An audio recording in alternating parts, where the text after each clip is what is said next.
जी हाँ दोस्तों, आखिर कमजोर लागर सोनम वांगचुक ने ऐसा क्या कह दिया जिससे राहुल गांधी हो गए भावुक और जंतर मंतर पर भेज दी अपनी टीम। सोनम वांगचुक के एक वीडियो के जरिए देश में जो संदेश गया, उसके बाद में मोदी और शाह की सरकार को लेकर के जनता किस तौर पर आक्रोश प्रकट कर रही है और कौन है वो जो सोनम वांगचुक को मारना चाहते हैं। स्वागत है आप सभी का। आप देख रहे हैं द राजनीति का विशेष सेगमेंट खबर और विश्लेषण। मैं हूं जब्बार खान। दोस्तों, 20 दिनों से अगर कोई शख्स बिना खाए पिए है तो आप अंदाजा लगा सकते हैं कि किस हालत में उसके शरीर के अंदर क्या कुछ हो रहा होगा। मुझे बताने की जरूरत नहीं है कि सोनम वांगचुक की कंडीशन इस वक्त क्या है, मगर दोस्तों अब सवाल यहां आकर के ठहर गया कि जब दिल्ली हाई कोर्ट ने एक फैसला दिया कि सरकार को दिशा निर्देश देते हुए कि हर शख्स की जिंदगी कीमती और महत्वपूर्ण है और खास तौर पर एक ऐसा शख्स जो देश के युवाओं के लिए, देश के भविष्य के लिए अपनी जान को दांव पर लगाए हुए है, तो भी सरकार क्रूरता की हदों को पार कर रही है। तो फिर आखिर सोनम वांगचुक ने क्यों कहा कि वो मुझे मारना चाहते हैं? कौन सोनम वांगचुक को मारना चाहता है, आपको इसको विस्तार से बताऊंगा दोस्तों। मगर राहुल गांधी, जिनको लेकर के ये कहा जा रहा था कि अभिजीत दीपिका से नाराज हैं उनके कुछ कमेंट को लेकर के, लेकिन उस बीच में भी जो सवाल उठा रहे थे, उन्होंने भी राहुल गांधी की उन कदमों को नजरअंदाज किया जिसमें राहुल गांधी ने अपने प्रवक्ताओं के जरिए सोनम वांगचुक के मदद के लिए आगे बढ़ाया, अपने सांसद को भेजा। लेकिन दोस्तों अब जो बात कही है सोनम वांगचुक ने, सबसे पहले आपको उनका एक बयान सुनवाते हैं कपकपाती आवाज में। ऐसा लग रहा है कि जैसे जिस्म की पूरी एनर्जी इकट्ठा करके सोनम वांगचुक बोल रहे हैं।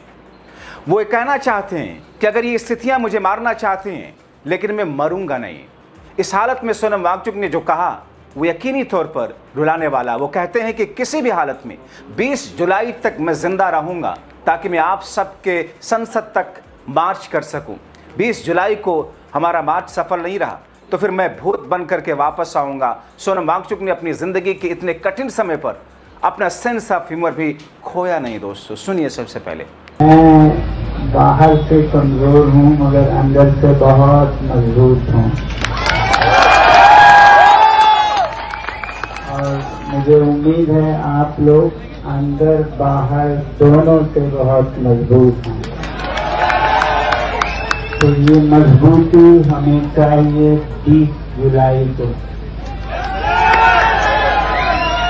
जब हम बहुत ही शांतिपूर्ण तरीके से मार्च निकालेंगे संसद तक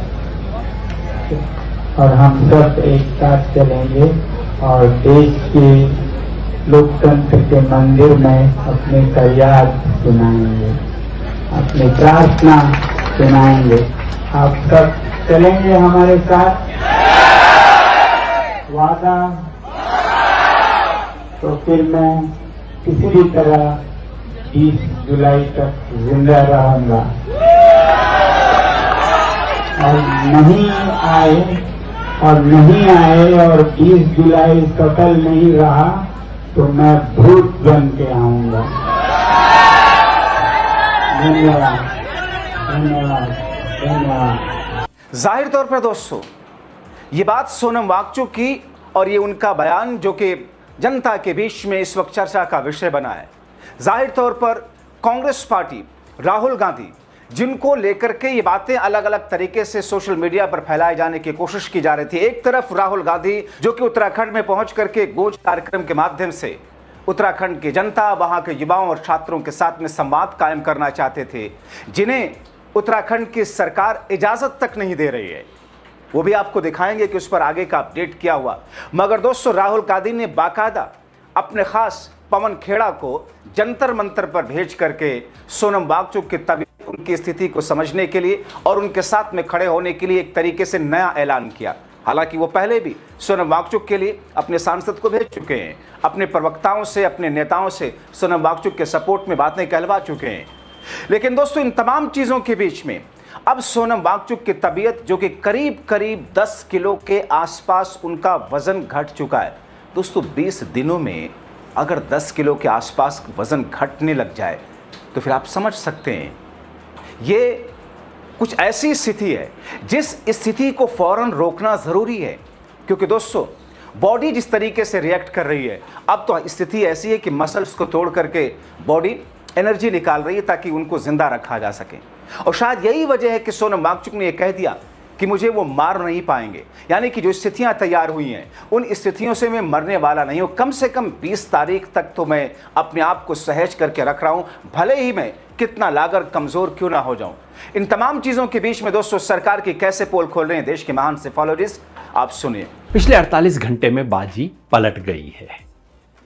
जितने जन आंदोलनों में मैंने देखा है, शुरू में एक एक बूंद को आप तरसते हैं और उसके बाद एक दिन अचानक झड़ी लग जाती है। यही जंतर मंतर पे हो रहा है। जब सरकार ने सोनम वांगचुक को परमिशन दी थी तो सोचा था 10 दिन में हवा निकल जाएगी, मीडिया कवर नहीं करेगा, कोई आएगा नहीं, अपने आप खत्म हो जाएंगे। लेकिन हवा निकलने की बजाय हवा चल पड़ी है। 19 दिन अपनी जान को दांव पे लगा के सोनम वांगचुक ने इस आंदोलन में जान भर दी है। पेपर लीक से प्रभावित युवा तो पहले दिन से थे, अब उनके अभिभावक आ रहे हैं, परिवार आ रहे हैं, बच्चे आ रहे हैं। जिन लोगों को पता भी नहीं कि जंतर मंतर कहाँ है, ओरिजिनल जंतर मंतर पे पहुंच जाते हैं, वो लोग भी आ रहे हैं। किसान आ रहे हैं, संयुक्त किसान मोर्चा खड़ा हो गया है, मजदूर आ रहे हैं, जन आंदोलनों का राष्ट्रीय समन्वय आ रहा है, गांधीवादी हैं, समाजवादी हैं, वामपंथी हैं, कलाकार हैं, फिल्म अभिनेता हैं, कॉमेडी वाले हैं। समाज की आत्मा जाग रही है। बस अब 4 दिन हैं। झूठ फैलाने वाले मीडिया क्या क्या खेल करेगा आप देखते जाइएगा, लेकिन अब उनके पांव भी उखड़ने शुरू हो गए हैं। 4 दिन में क्या होगा देखते जाइए। 20 तारीख है, जंतर मंतर से संसद पे चलने का कॉल है और देश में एक बड़े बदलाव की आहट है। तो फिर आगे क्या दोस्तों, यानी कि 18 और 19 2 दिन बीच में बचे हैं। आज 17 तारीख को अगर छोड़ दें आप, 18 तारीख और 19 तारीख 2 दिनों के बाद में तीसरा दिन जो शुरू होगा और जिसकी शुरुआत सुबह से जो होगी, उसमें जंतर मंतर से लेकर के संसद भवन तक के बीच की स्थितियां आप अंदाजा लगा सकते हैं। अभी से दिल्ली की सरकार और अभी से केंद्र की मोदी सरकार, खासतौर पर पुलिस तो गृह मंत्रालय की है, गृह मंत्री अमित शाह की है, अभी से उस रूट को तय कर लिया गया है। मैं किसी दिल्ली पुलिस के, ट्रैफिक पुलिस के किसी अधिकारी से बात कर रहा था कि आखिर 20 तारीख की स्थिति क्या है, तैयारी क्या है, क्योंकि देश में 1.5 लाख लोगों के आने की बात कही जा रही है।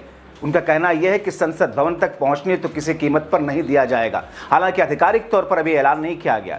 रूट डाइवर्ट्स किए जा रहे हैं, यानी कि जो रूट है जंतर मंतर से संसद भवन तक जाने का, दूरी नहीं है दोस्तों, बिल्कुल पास में ही है। जंतर मंतर से निकल करके आप पार्लियामेंट स्ट्रीट थाने से होते हुए आप सामने से जैसे ही आप आगे जाएंगे, राइट साइड में चौराहे के इलेक्शन कमीशन का दफ्तर है, उसके आगे जाएंगे, राइट साइड पे पार्लियामेंट है। लेकिन इस रूट को बाकायदा इसको स्टॉप करने की, क्लोज करने की स्ट्रैटेजी बनाई जा रही है और लोगों को दूसरे रूट से दूसरी जगहों को अपने दफ्तर और दूसरे काम के लिए पहुंचने के लिए पूरी योजना दिल्ली पुलिस ने और सरकार ने तैयार कर रखी है। यानी कि इस 1 मार्च से इस तौर पर सरकार डरी और घबराई हुई है कि सरकार ने बजाय इसके कि सोनम वांगचुक के पास जाकर के वहां उनसे मिले, बातचीत करे, उनके मुद्दों के लिए आश्वासन दे, ये कहे कि जनता की जो मांगे हैं, युवाओं छात्रों की जो मांगे हैं, सोनम वांगचुक का जो कॉज है उस पर हमारी सरकार प्रतिबद्ध है, हम उस पर कोशिश कर रहे हैं। लेकिन ये सब चीजें सरकार नहीं कर रही है। हाईकोर्ट ने जो निर्देश दिया, उस निर्देश के पालन के तौर पर अभी तक केंद्र की सरकार की तरफ से कोई स्टेप नहीं दिखाई दे रहा। तो फिर ऐसी स्थिति में दोस्तों क्या सरकार इंतजार कर रही है कि सोनम वांगचुक अपने आप दुनिया छोड़ दें? खुदा ना करे कभी ऐसा हो। लेकिन जो स्थिति ऐसी है दोस्तों, उस स्थिति में बहुत सारे लोग इस बात की आशंका जता रहे हैं।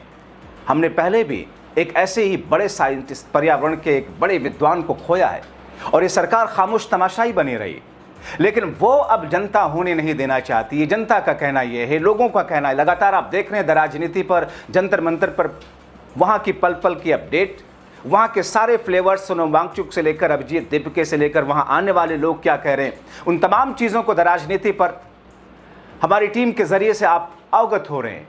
लेकिन इन तमाम स्थितियों और परिस्थितियों में अब वक्त फैसला का है, अब वो घड़ी आई है जिस घड़ी में अब डिसाइड करना होगा सरकार को कि उसे कदम उठाना क्या है। लेकिन इन तमाम चीज़ों के बीच में सरकार उदासीन या फिर कहें कि क्रूर बनी हुई है।